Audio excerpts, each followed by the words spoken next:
So, imagine being so incredibly consumed by rage-like, so fundamentally insulted by the ruling powers of the universe, that you decide to literally clone the cosmos. Right, just out of sheer spite. Exactly. You don't just, write a letter of complaint. You sit down and manually engineer new constellations, new galaxies, and a completely parallel pantheon of gods. Entirely from the friction of your own willpower. Yeah, simply to prove a point to an old rival. And today we are looking at a man who did exactly that. It is honestly the ultimate act of cosmic defiance. We're talking about a figure who just completely shatters any conventional idea of what a holy man is supposed to be. Oh, totally. His trajectory isn't this peaceful ascent into enlightenment. It's brutal. It's violent, heartbreaking, and this majestic war against his own nature. And we are unpacking the life of sage Vishwamitra. To do this, we are pulling from a massive stack of sources for this deep dive.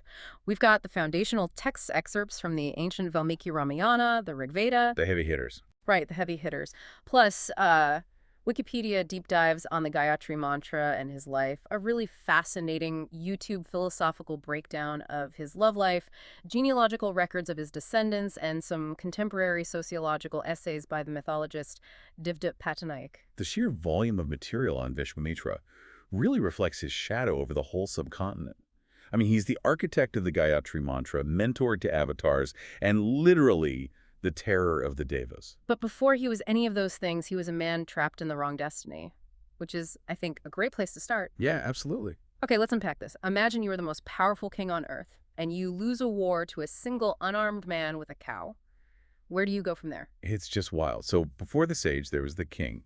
He was born into the Amavasu dynasty ruling Kanyakubja, and his given name was Kaushika. And by all accounts, he was a terrifyingly effective Kshatriya king, right? Yeah. A warrior. Right. A great warrior, a descendant of King Kusha. But the Vishnu Purana gives us this incredibly strange detail about his birth-like and actual literal swap of biological and spiritual materials. Oh, the Charu thing. Yes, the Charu. So his mother and his sister, Satyavati, both go to the sage Vrichika to conceive sons. And Vrichika prepares 2 portions of this Charu. Which is what, like a magical sacrificial offering? Essentially, yeah. It's a consecrated offering, basically a vessel for pure metaphysical programming. Vrichika engineers 1 Charu with the concentrated essence of a Brahmin. So, like, the inclination toward cosmic truth, the internal fire. Exactly.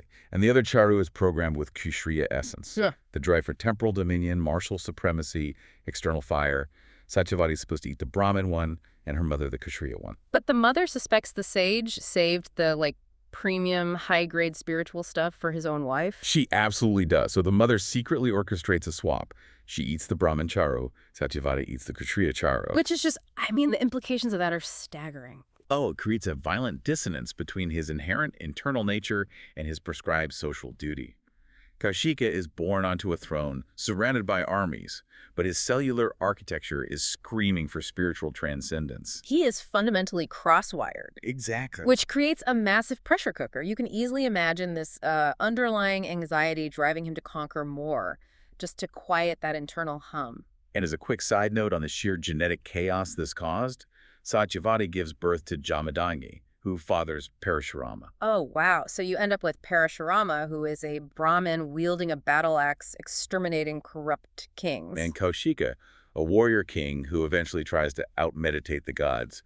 They are mirror images of displaced destiny. Like a cosmic Freaky Friday. Basically, yeah. Yeah. And for Kaushika, this internal pressure finally hits a boiling point during a standard military campaign. He's marching with this massive armada, thousands of infantry, chariots, elephants. The logistics of feeding a moving city like that must have been a nightmare. Totally. So they arrive just exhausted and starving at the ashram of the great sage Vashishta. And Vashishta isn't just some guy in the woods, right? No, not at all. He's one of the Saptarshis, the absolute apex of Brahma Shakti, or spiritual power. He invites Kaushika's entire standing army to be his guests. And Kaushika's probably looking at this ascetic hermit and thinking, how are you going to feed a legion? Right, he's thinking about supply chains. But Vashishta doesn't rely on supply chains. He relies on Nandini. The wish-fulfilling cow. Yes, Nandini, or Kamadhinu. But we shouldn't view her as mere livestock. She is the materialization of divine providence.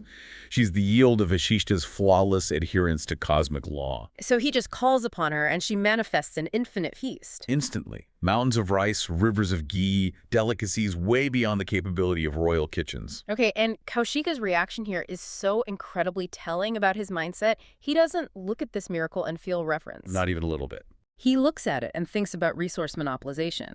To him, a cow that generates infinite resources is the ultimate military asset. Exactly.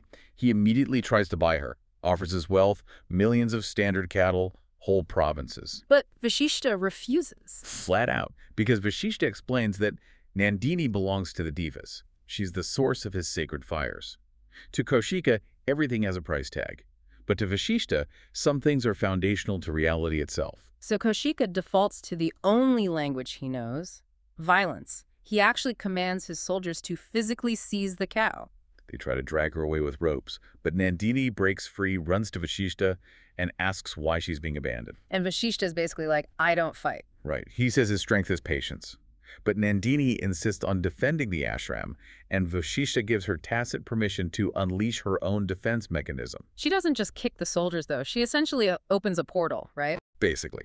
She generates legions of fierce, magical warriors directly from her body.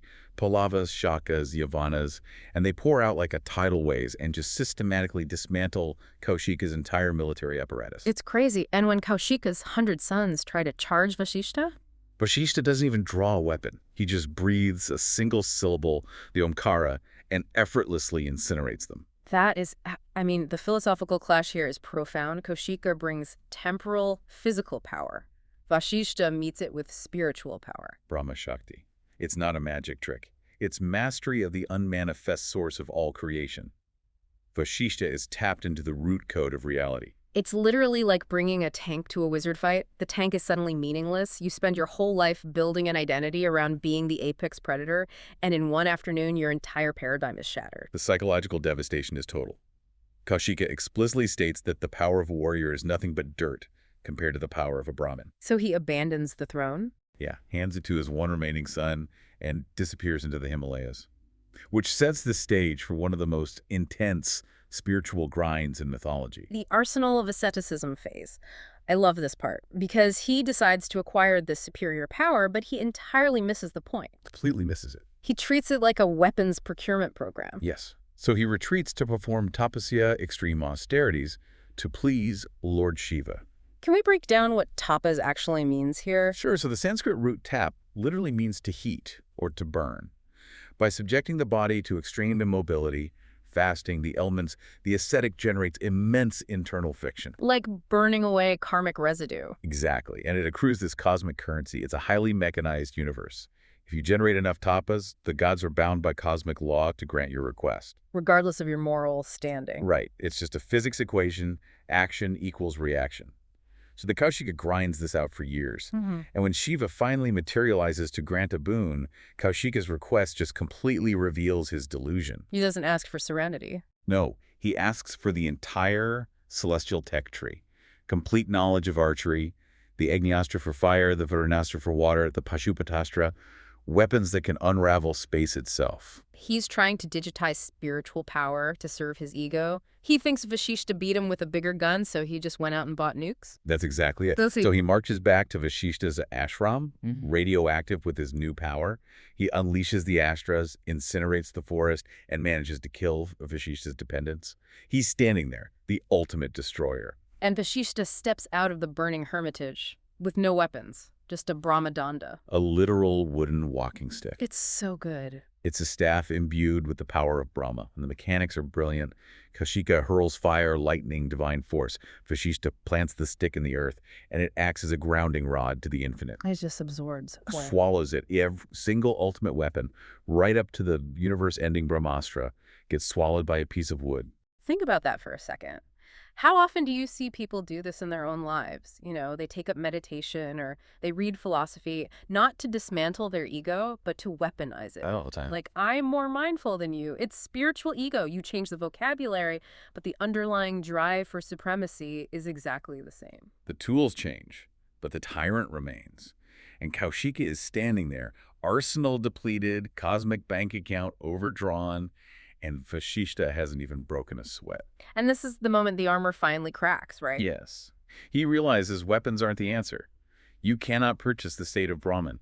You have to become it. So he commits to becoming a Brahmarshi himself, undertakes thousands of years of penance. Right. And the ancient texts use these extreme time frames, thousands of years, to represent the immense, agonizing difficulty of fundamentally changing your own nature. Rooting out that pride takes lifetimes. But just as he starts making actual progress, the heavens start to panic. Right. Swarga, the heavenly realm, starts to sweat. Indra, the king of the gods, hits the panic button because an ascetic generating massive tapas threatens the established hierarchy. He could theoretically unseat Indra. Exactly. So Indra deploys a countermeasure. He sends Manaka, the most beautiful Apsara, to break the siege's concentration. No, we have to strip away the later kind of misogynistic interpretations of Manaka just being a temptress. Based on the deep dive video source we looked at, Apsaras are far more complex. Oh, absolutely. They are the embodiment of divine aesthetic perfection. They're psychological superweapons designed to shatter pure logic with pure sensation. Right. So Manaka descends to the Vasant Grove, performs a celestial dance, and for the first time in centuries, Kaushika's concentration breaks. Desire hits him like a tidal wave. But here is the critical twist, and this is from that YouTube philosophical breakdown. The traditional reading is that he just failed, saw a beautiful woman, lost his mind. But the breakdown points to something deeper. Much deeper. Kaushika is highly evolved at this point.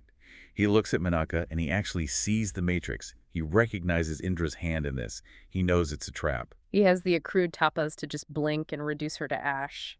He could have just closed his eyes. He could have maintained his perfect record. But instead, for the first time, he chooses surrender. He looks at her, sees her suffering. She's terrified, being used as a divine instrument, and they fall in genuine love. Which is such a profound paradigm shift. He had been running away from humanity to achieve perfection. Right. And by embracing human love, vulnerability, and eventually the pain of loss, he learns the compassion necessary to truly become a friend of the world, which is literally what Vishwamitra means. They live together, they have a daughter, Shakuntala. He experiences unstriving human happiness, but eventually Manaka has to return to the heavens. She's bound by cosmic law. And Kaushika experiences the unbearable pain of loss. But this vulnerability transforms him. Wait, so by failing the test, he actually passed a bigger one. Is this story suggesting that you can't be a true spiritual guide if you've never had your heart broken? Beautifully put, and yes, that's exactly it. You can't guide humanity if you view human emotion as just a biological inconvenience. You need deep compassion. And as an incredible historical footnote, that daughter, Shakuntala, gives birth to King Bharata. The legendary emperor. Yeah, the emperor after whom the entire country of India Bharat is named, all because a sage chose empathy over a perfect meditation streak. It's amazing. But his journey isn't over. Because armed with this new understanding, his compassion soon leads him to literally defy the laws of the universe. Enter King Trishanku. Oh, Trishanku. He is a walking disaster zone. Originally named Satyavrat, he has 3 distinct curses on him. Damned by his father for kidnapping a bride, killed Vashishta's cow during a famine to feed Vishwamitra's starving family. And used unsanctified meat, getting a 3rd curse.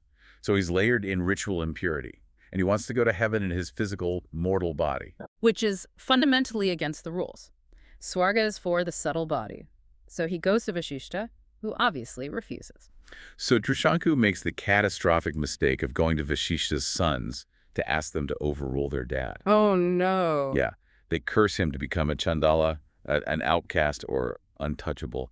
His skin turns black, clothes turn to bear skins. He becomes physically repulsive to his own citizens. He's entirely disenfranchised, and he stumbles into the ashram of Vishwamitra. Now, Vishwamitra looks at this man who fed his family during a famine, and his newly developed compassion flares up.